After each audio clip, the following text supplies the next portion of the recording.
Nobody knows why the Targaryens first came to the island of Dragonstone.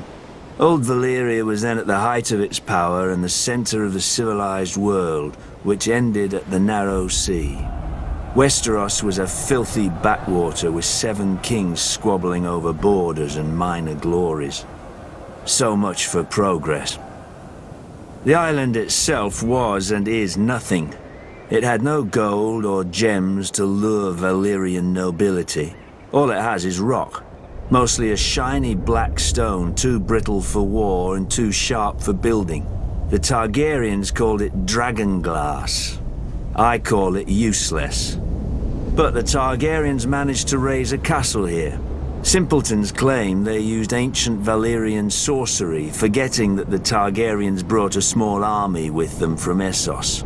There's no magic in strong backs, though admittedly the castle is unlike any in Westeros. Foreign and strange. If the Targaryens ever regretted their barren outpost and longed for the comforts of home, the doom made their folly permanent. Valyria collapsed into the waves and was no more. To look east was to see the ruin of their homeland, the greatest civilization before or since. But to look west, as Aegon realized, was to see a fertile land ripe for conquest.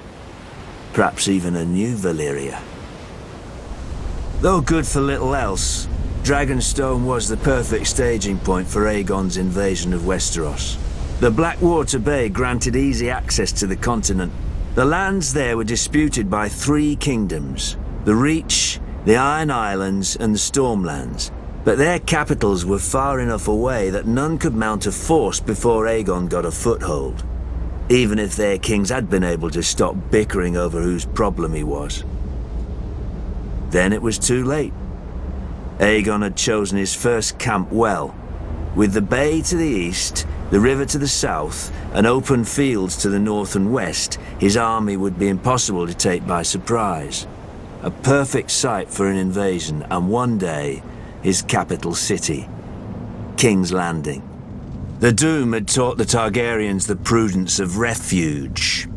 After the conquest, Dragonstone became the seat of the crown prince and heir to the Iron Throne. It would serve them well, and me ill, 300 years later after my brother Robert Baratheon rebelled against the Iron Throne and the Lannisters slaughtered the Mad King Aerys and his royal family. Robert dispatched me to deal with the last surviving Targaryen children, but before I arrived, a loyal knight smuggled them across the Narrow Sea to safety. Hatred for the Targaryens blinded Robert. Unjustly, I was blamed, and stripped of our family's castle of Storm's End, and given Dragonstone in its stead.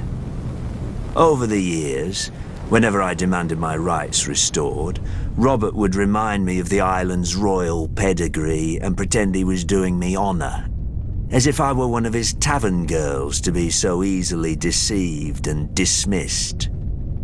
But Robert is dead, and I, Stannis Baratheon, am the rightful king of Westeros.